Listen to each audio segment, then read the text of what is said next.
Assalamualaikum warahmatullahi wabarakatuh.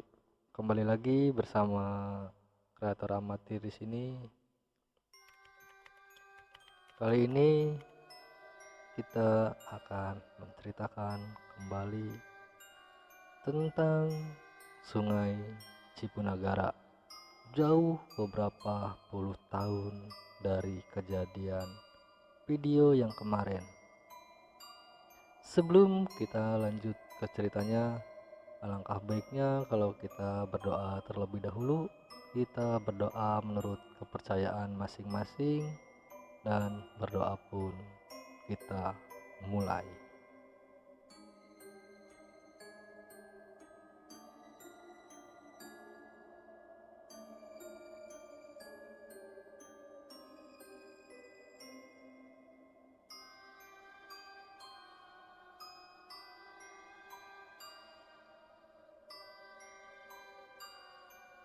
Berdoa selesai.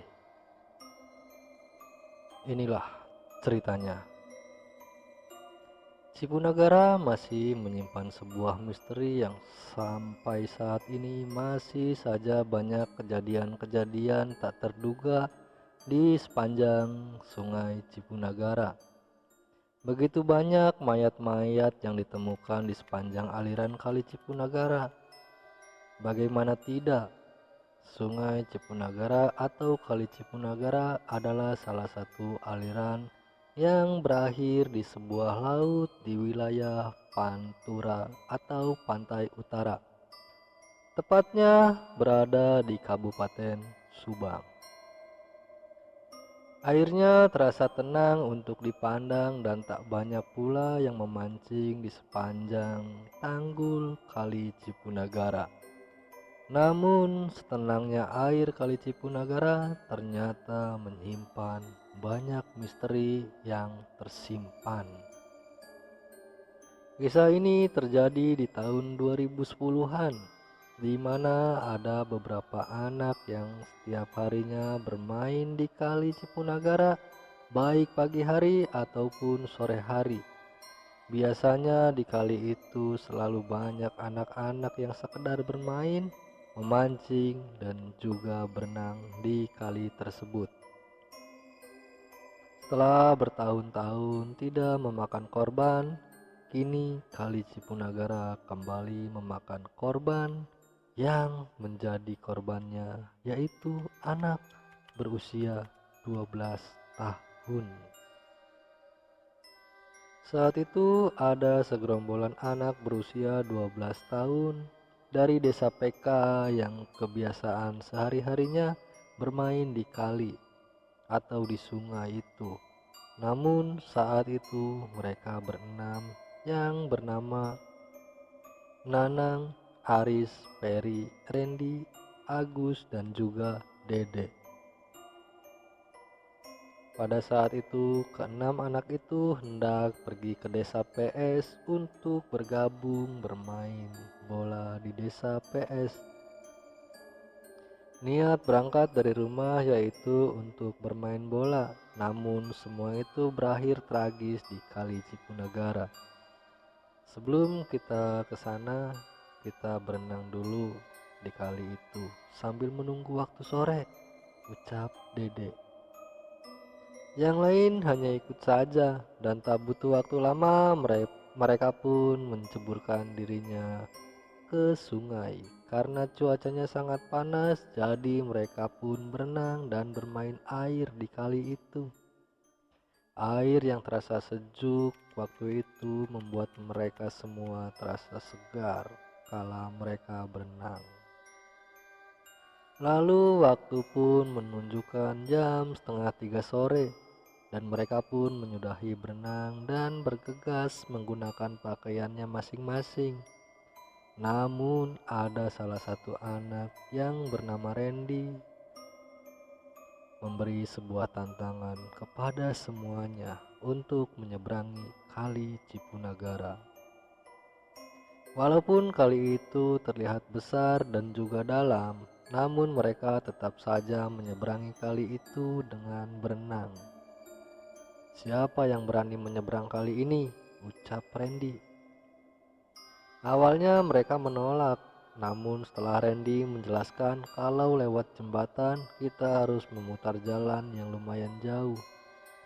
Kalau kita lewat jalan raya, kita harus memutar. Mending kita berenang aja, ucap Randy. Awalnya ada perlawanan dari Nanang dan juga Agus. Enggak ah, masih mending kita lewat jalan memutar aja daripada kita terseret air, ucap Agus. Aku takut ah kalau harus berenang menyeberangi kali ini. Takut dimakan buaya, sambung Nanang. Alah, mana ada buaya di kali ini. Kalau ada buaya, mungkin sudah dari tadi kita dimakan sewaktu kita berenang, ucap Randy. Mereka berdua pun terdiam dan berpikir. Ya sudahlah, kita berlomba. Siapa yang menang, dia yang kita traktir, kata Randy. Mau jajan apapun, aku yang bayarin, sambung Randy. Randy memanglah yang selalu membawa uang banyak di antara mereka. Dengan iming-iming itu, mereka pun setuju dan kembali membuka pakaiannya dan memasukkan pakaiannya ke dalam kantong plastik agar pakaiannya tidak basah dan hanya menggunakan celana kolor saja. Dan mereka pun terjun secara bersamaan dan berenang melewati tenangnya air Sungai Cipunagara. Dan mereka pun sampai ke seberang kali dengan Arislah yang terlebih dahulu sampai ke darat.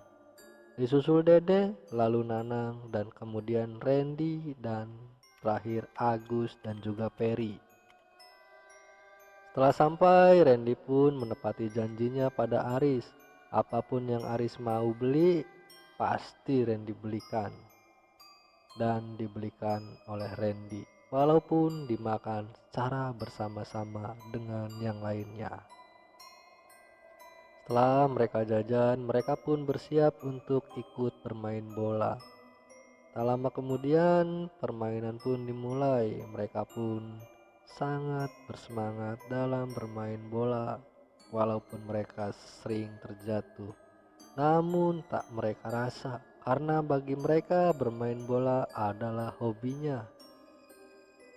Namun kesenangan itu tak bertahan lama. Dikala permainan itu selesai dan di saat mereka hendak pulang ke desa PK, mereka kembali berdebat tentang jalan yang akan ditempuh. Apakah akan melewati jalan darat ataukah jalan air kembali? Bagi Peri dan Agus, melewati jalan air seperti waktu berangkat adalah keputusan yang salah. Namun, apa yang mau dikata? Yang lain lebih memilih jalan tadi dikarenakan jalan yang dekat dan juga tidak memakan waktu banyak. Nanang yang tadinya menolak lewat jalan air dan berenang waktu berangkat ke desa PS, kini malah bersemangat memilih berenang menyeberangi kali itu dengan alasan sembari membersihkan diri setelah bermain bola yang membuat seluruh pakaiannya kotor dan juga berkeringat.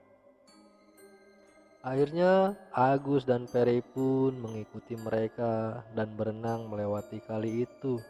Namun siapa sangka dua di antara mereka malah tidak terlihat saat berada di tengah-tengah kali itu, yaitu Randy dan juga Nanang tenggelam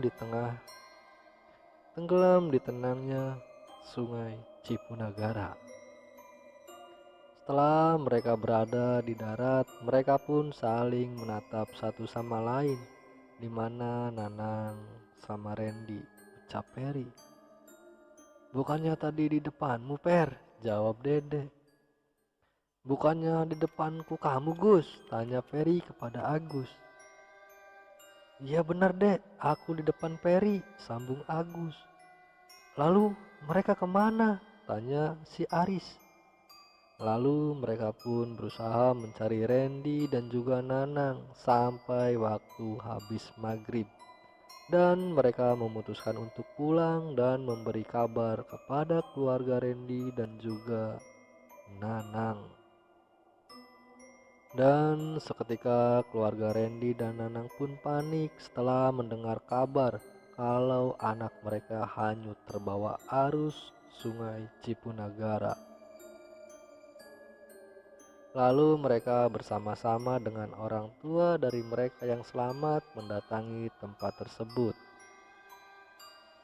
Mereka semua mencari Randy dan juga Nanang ke segala arah, berharap kedua anak itu menyangkut di dahan pohon yang menjulur ke kali tersebut.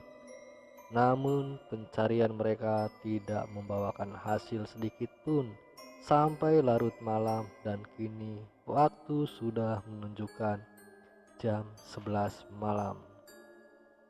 Namun mereka masih juga belum diketemukan. Dan pada akhirnya warga pun meminta bantuan kepada tim SAR untuk mencari kedua anak tersebut. Di sela-sela mereka menunggu, tangisan dari kedua ibu mereka tak henti-hentinya sembari menjerit memanggil nama anaknya. Setengah jam pun berlalu dan tim SAR pun tiba dan mulai pencarian Randy dan juga Nanang. Sebelum mereka bergerak, mereka meminta informasi di mana mereka menghilang. Di sini Agus dan juga Peri masih trauma dengan hilangnya Randy dan juga Nanang. Maka dari itu, Dede dan Arislah yang memberikan keterangan kepada ketua tim SAR. Dede pun menyampaikan kalau kedua temannya menghilang tepat di tengah-tengah kali atau di tengah-tengah aliran sungai antara desa PK dan desa PS. Bahkan mereka sempat melihat tangan kedua temannya melambai-lambai ke permukaan air lalu seketika menghilang ke dalam air.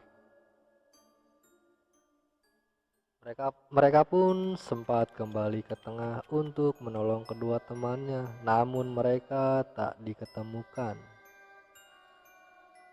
Sekarang kita masuk ke Nanang dan juga Randy. Sebelum Nanang dan juga Randy tenggelam, Nanang merasa seperti ada tangan yang menarik kakinya dan membawanya ke dasar sungai. Bahkan Nanang sendiri sempat melambaikan tangannya untuk meminta tolong kepada temannya. Namun tarikan itu semakin kencang dan juga kuat yang tak memungkinkan Nanang untuk kembali ke permukaan. Setelah masuk ke dasar, lalu Nanang tersadar di suatu desa yang menurutnya seperti zaman beberapa puluh tahun yang lalu. Semua bangunan menggunakan anyaman bambu. Bahkan tak ada satupun bangunan yang menggunakan bata dan juga coran. Di desa itu terasa sepi dan tak ada tanda-tanda kehidupan. Bahkan di desa tersebut pula Nanang tidak melihat sosok Randy temannya. Nanang terus berjalan melewati rumah demi rumah, namun rumah di sana terlihat mirip semuanya. Mirip dari struktur bangunannya dan juga tampilannya. Nanang berjalan seorang diri berharap menemukan jalan pulang ke desanya. Namun sejauh Nanang berjalan, Nanang tak menemukan tanda apa-apa. Tak juga menemukan tanda-tanda adanya jalan pulang. Di saat itu pula tangisan Nanang pun pecah dikala Nanang tak menemukan jalan yang akan membawanya pulang ke tempat tinggalnya. Berbeda dengan Randy, Randy kini berada di tengah lapang yang sangat luas dan tak berujung. Setelah Randy tersadar, Randy tidak melihat adanya tanda-tanda kehidupan. Jangankan manusia, hewan kecil seperti semut pun tidak Randy temukan. Padahal Randy bangkit, perlahan-lahan Randy bangkit dan kemudian Randy berjalan menelusuri tanah lapang yang tak berujung itu. ke arah selatan. Dengan keadaan yang sangat lemas, Randy pun terus berjalan dengan harapan menemukan jalan untuk pulang. Namun tidak pula Randy temukan jalan yang akan membawanya pulang. Namun Randy terus berusaha mencari jalan, dan dari jauh Randy melihat ada sebuah pedesaan di depannya. Randy pun sedikit lega dan berharap segera sampai ke desa tersebut untuk sekedar meminta sedikit air dan juga makanan. Namun sesampainya di sana Randy pun tidak menemukan apa-apa, dan kemudian Randy memasuki sebuah rumah yang terbuat dari anyaman bambu untuk mencari makanan dan sekedar beristirahat. Namun tidak juga ditemukan sebuah makanan ataupun minuman. Lalu Randy pun masuk dan beristirahat di dalam rumah itu. Baru saja Randy memejamkan mata, Randy mendengar suara langkah kaki dari luar rumah tersebut. Dengan semangatnya Randy bangkit dan hendak keluar. Belum juga Randy keluar rumah, Randy dikagetkan dengan langkah kaki itu yang ternyata adalah rombongan manusia berekor dengan moncong buaya seperti berjalan melewati rumah itu. Setelah melihat itu, Randy pun mengurungkan diri untuk keluar. Namun sialnya, ada salah satu prajurit yang melihat dan mencium bau manusia di dalam rumah itu. Dengan seketika, para prajurit itu pun berhenti dan menggeledah rumah itu. Walaupun Randy sudah bersembunyi, namun tetap saja Randy ketahuan karena mereka bisa merasakan bau dari hewan-hewan manusia di alamnya. Percuma kamu bersembunyi, kamu tidak akan bisa selamat di dunia kami, ucap prajurit tersebut. Tuan, inilah yang tadi terlepas itu Tuan, sambung prajurit yang lain.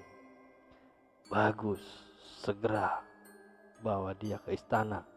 Kita tinggal mencari satu ekor lagi, ucapnya. Baik Tuan, kata prajurit serentak. Kita kembali ke keadaan Nanang. Setelah berjalan tidak menemukan titik terang, Nanang pun merasa lemas dan kecapean di seluruh tubuhnya. Lalu Nanang memilih untuk beristirahat di belakang gubuk di sebuah rimbunnya pepohonan sampai Nanang pun tertidur. Sedangkan di dunia nyata, warga beserta keluarga korban masih tetap melakukan pencarian Nanang dan juga Randy sampai pagi hari. Setelah melakukan pencarian semalaman tapi tidak mendapatkan hasil, maka salah satu pihak keluarga memutuskan untuk meminta bantuan orang yang mengerti tentang dunia gaib. Boleh dibilang sang malim. Malim pun didatangkan oleh salah satu pihak keluarga korban. Dengan melakukan ritual-ritual terlebih dahulu, akhirnya malim itu pun turun ke dasar kali itu dan mencari di alam lain. Setelah malim itu mencari, akhirnya malim itu menemukan Nanang yang sedang tergeletak di sebuah ladang di belakang rumah gubuk yang dipenuhi dengan rumput dan ilalang yang menjulang tinggi. Dengan kondisi yang sangat lemah, Nanang pun tak bisa menjelaskan apa-apa. Maka dari itu, malim itu pun membawa Nanang kembali ke dunianya terlebih dahulu. Dan setelah Nanang muncul dan ditenangkan, barulah Nanang bisa diajak berkomunikasi atau berinteraksi dan dimintai penjelasan. Semalaman Nanang berada di dalam air dan berpetualang di dunia sebelah. Kini Nanang bisa menghirup udara segar di dunianya. "Kamu sudah sadar, Nak?" tanya Malim itu. Bukannya menjawab, Nanang malah mencari temannya yang bernama Randy. "Randy, Randy." Nama temannya lah yang pertama diucapkan Nanang. "Apa kamu bertemu dengan Randy di sana?" tanya sang Malim. Sambil menangis, Nanang pun menjawab, "Iya, saya bertemu dengan Randy. Randy dibawa oleh segerombolan orang yang memiliki ekor dan mulutnya memiliki moncong seperti buaya." Jawab Nanang masih dalam keadaan menangis. "Lalu, apa kamu tahu Randy dibawa kemana?" tanya Malim itu lagi. "Jelasnya saya kurang tahu, Pak. Karena sepenglihatanku Randy dibawa oleh mereka ke arah selatan. Tapi tempatnya saya tidak tahu karena yang saya lihat pedesaan di sana rumah-rumahnya hampir mirip semua." Singkat cerita, setelah Malam itu mendengar cerita dari Nanang, Malim itu mengerti dan Malim itu pun kini berjalan ke jembatan yang menghubungkan desa PK dengan desa PS. Tak banyak percakapan, lalu Malim itu pun mulai turun ke bawah jembatan tersebut dan menceburkan diri dan lalu mencari Randy sesuai petunjuk dari Nanang. Lalu Malim itu pun sekarang berada di sebuah desa perbatasan dengan dinding kerajaan yang dijaga ketat oleh para prajurit. Dengan itikat baik, sang Malim pun meminta izin untuk bertemu dengan sang raja atau petinggi kerajaan. Karena bukan hanya sekali Malim itu memasuki kerajaan itu, maka para penjaga itu pun mengizinkan beliau masuk dan bertemu dengan raja dan para petingginya. Dengan sambutan dari dalam istana, maka Malim itu pun dipertemukan dengan rajanya dan mulai berbincang.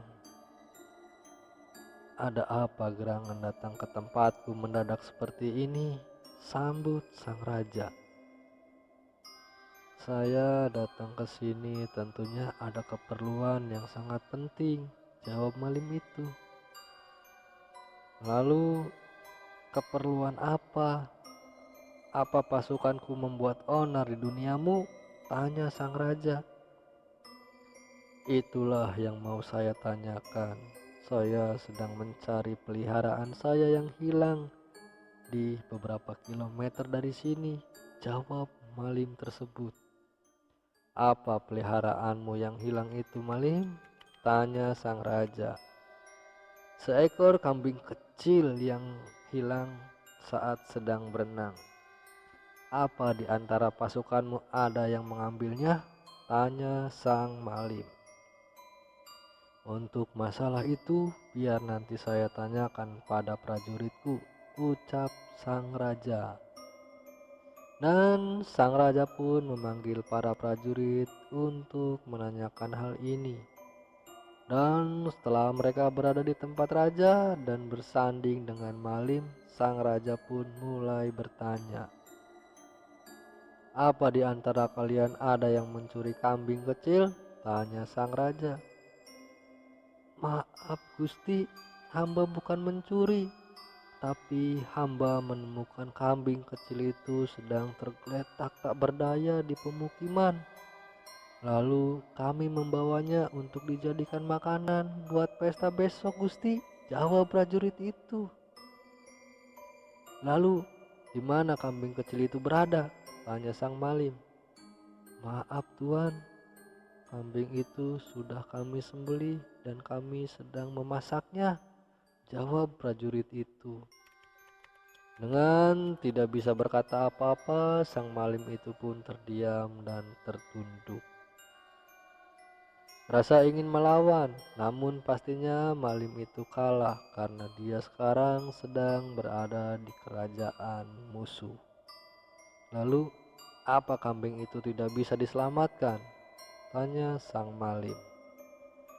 Mohon maaf Tuan, Tuan datang terlambat. Kalau Tuan datang 1 jam lebih awal, mungkin kambing itu bisa saya kembalikan. Namun semuanya sudah diolah Tuan, jawab prajurit itu. Saya sebagai raja di sini mewakili para prajurit saya memohon maaf yang sebesar-besarnya kepada Kisana atas kecerobohan prajurit kami.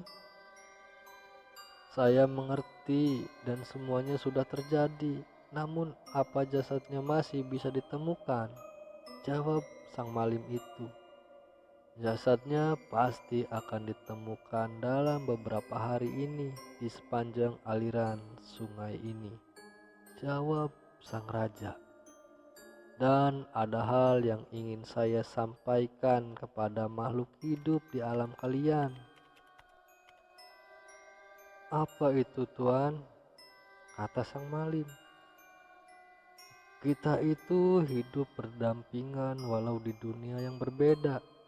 Ada kalanya dunia kami menjadi dunia kalian, dan ada kalanya dunia kalian menjadi dunia kami. Namun yang ingin aku sampaikan adalah kita semua harus saling menghargai dunia masing-masing.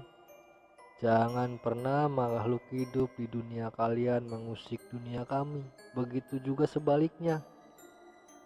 Dan beritahukan ke semua makhluk hidup di duniamu, berhati-hatilah dalam berucap, karena ucapan yang akan menimbulkan petaka untuk pengucapnya sendiri. Maka dari itu, tolong sampaikan ini kepada semua makhluk hidup yang ada di duniamu. Dan beberapa hari ke depan, jasad kambing itu pasti akan ditemukan, ucap sang raja. Ya sudah kalau begitu, saya permisi pamit, ucap malim itu dengan keadaan lemas. Dan kemudian malim pun berlalu pergi dari istana itu dan kembali ke dunianya. Dengan berat hati beliau harus menyampaikan bahwa Randy tidak bisa diselamatkan.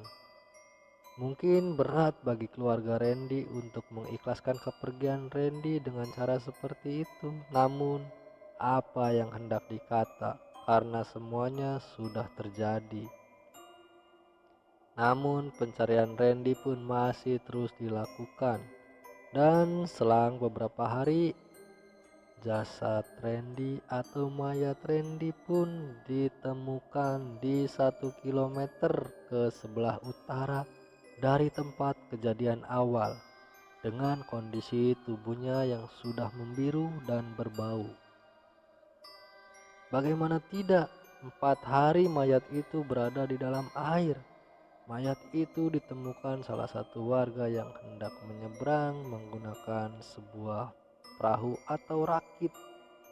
Mayat Randy tersangkut dari rimbunnya dahan pohon yang mendoyong ke aliran air tersebut, dan kemudian dievakuasi oleh tim SAR